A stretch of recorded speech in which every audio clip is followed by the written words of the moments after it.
Halo semuanya, selamat datang lagi di paparan kita. Hari ini kita bakal bongkar satu konsep fisika yang, jujur aja, kedengarannya simple banget, tapi sebenarnya ini semacam lem perekat rahasia yang bikin seluruh alam semesta kita nggak berantakan. Kita bakal ngebahas hukum termodinamika ke nol. Yap, kalian nggak salah dengar, ke nol. Siap-siap ya, karena hal yang kelihatannya sepele ini justru nyimpen rahasia gede soal gimana realitas kita ini bekerja. Pernah kepikiran nggak sih, kenapa ilmuwan yang biasanya super presisi malah ngasih nama aturan paling kritis ini dengan sebutan hukum ke nol? Maksudku, kan normalnya kita mulai ngitung dari angka 1 ya. Nah, ini tuh sebenarnya salah satu misteri sejarah sains yang unik banget. Lewat paparan ini, kita nggak cuma bakal bedah fisikanya, tapi kita juga bakal mecahin teka-teki penamaan yang agak nyeleneh ini bareng-bareng. Oke, kita langsung masuk ke bagian pertama, definisi kesetimbangan termal. Ini dia fondasi mutlak dari hukum ke nol kita. Jadi, apa sih sebenarnya kesetimbangan termal itu?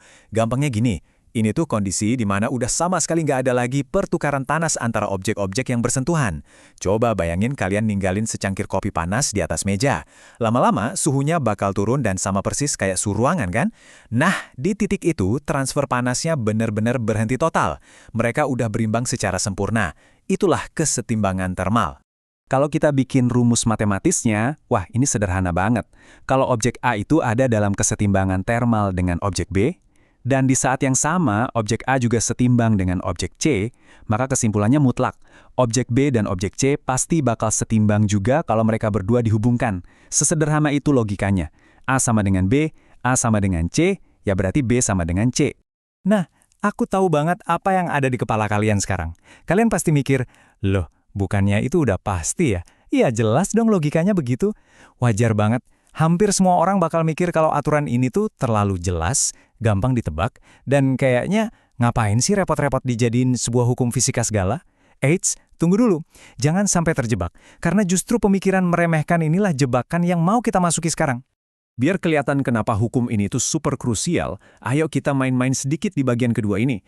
Kita bakal ngelakuin eksperimen pikiran dan jalan-jalan ke sebuah alam semesta aneh, di mana aturan mainnya nggak kayak di tempat kita.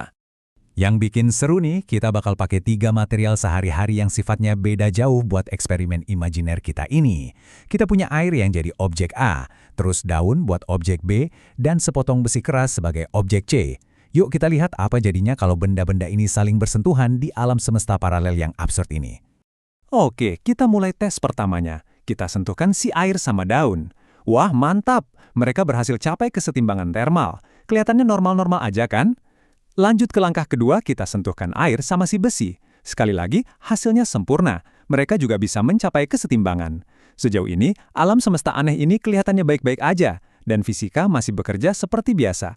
Tapi siap-siap buat plot twist-nya. Di alam semesta aneh ini, pas kita akhirnya nyentuhin si besi langsung sama si daun, boom, lampu merah nyala. Mereka ternyata tidak setimbang. Ini benar-benar nggak masuk akal buat kita kan? Padahal, besi dan daun itu sama-sama bisa setimbang waktu ketemu air secara terpisah. Tapi pas mereka berduaan, malah gagal total buat nyari titik keseimbangan suhu. Coba deh kalian bayangin sebentar efek dominonya. Kegagalan yang kelihatannya sepele ini bukan cuma error matematika kecil loh. Insiden ini secara harfiah bakal meruntuhkan seluruh hukum fisika dan kimia kita. Kenapa? Karena ternyata banyak banget penemuan, observasi, dan teori sains yang kita andalkan selama ini itu murni dibangun di atas kepastian kesetimbangan termal ini. Kalau kepastian ini dicabut, ya seluruh fondasi ilmu pengetahuan kita langsung hancur lebur saat itu juga. Untungnya, kita hidup di realitas yang jauh lebih masuk akal. Ini bawa kita ke bagian ketiga, skala temperatur universal. Alasan utama kenapa alam semesta kita ini bisa berfungsi dengan stabil. Mari kita bandingkan dua realitas tadi. Di satu sisi, ada alam semesta kita yang konsisten patuh sama hukum ke nol ini. Makanya kita bisa nikmatin yang namanya temperatur universal.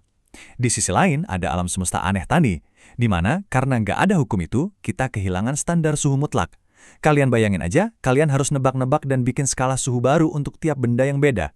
Daun punya skala suhu sendiri, besi punya skalanya sendiri, wah kacau balau dan repot banget pasti.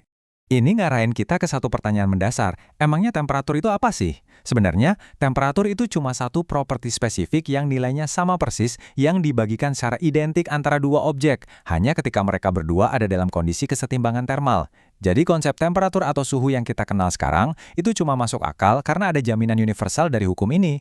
Jadi, poin paling krusialnya di sini adalah keberadaan hukum termodinamika ke nol ini adalah satu-satunya alasan kita bisa punya sebuah skala temperatur universal. Tanpa prinsip A sama dengan B, terus A sama dengan C, makanya B pasti sama dengan C ini, bikin benda kayak termometer atau nentuin standar suhu yang berlaku objektif di seluruh dunia, itu bakal jadi sesuatu yang benar-benar mustahil. Nah, sekarang kita masuk ke bagian terakhir, sekaligus jawabin misteri yang kita sebut di awal tadi. Misteri nama hukum ke nol, sebuah paradoks penamaan dalam sejarah sains. Kalau kita lihat rentetan sejarah termodinamika, ini tuh lucu banget sebenarnya. Coba perhatiin alurnya. Pertama, ilmuwan merumuskan hukum termodinamika ke-1. Terus, muncul hukum kedua. Disusul lagi sama hukum ketiga. Mereka ngabisin waktu puluhan tahun buat mengukuhkan ketiga hukum raksasa ini. Jauh sebelum mereka tiba-tiba sadar, tunggu dulu, kayaknya kita kelewatan fondasi yang paling penting deh. Yap, mereka baru ngah dan memformulasikan konsep kesetimbangan universal ini belakangan. Begitu fondasi ini akhirnya disadari, para ilmuwan langsung debat panas. Hukum baru ini mutlak harus masuk ke deretan hukum termodinamika. Tapi masalahnya, karena konsep kesetimbangan ini adalah syarat mutlak yang harus jalan duluan sebelum hukum 1, 2, dan 3 bisa berlaku, hukum ini tuh terlalu fundamental buat sekedar ditaruh di urutan nomor 4. Terus gimana dong solusi jenius dari komunitas sains? Mereka akhirnya nabrak aturan dan naruh hukum ini di titik paling awal sebagai hukum ke nol. Solusi sejarah yang kedengarannya mungkin agak konyol, tapi sebenarnya sangat masuk akal buat hal yang sepenting itu. Dan ini ninggalin kita sama sebuah pertanyaan provokatif. Kira-kira hukum pasti atau kebenaran sederhana apa lagi ya yang diam-diam lagi bekerja keras nahan alam semesta kita biar nggak runtuh? Kadang, hal-hal yang terdengar paling receh dan jelas di telinga kita justru adalah fondasi paling krusial buat eksistensi kita. Makasih udah nemenin paparan kita kali ini, tetap jaga rasa penasaran kalian, dan sampai jumpa di bedah sains kita yang berikutnya.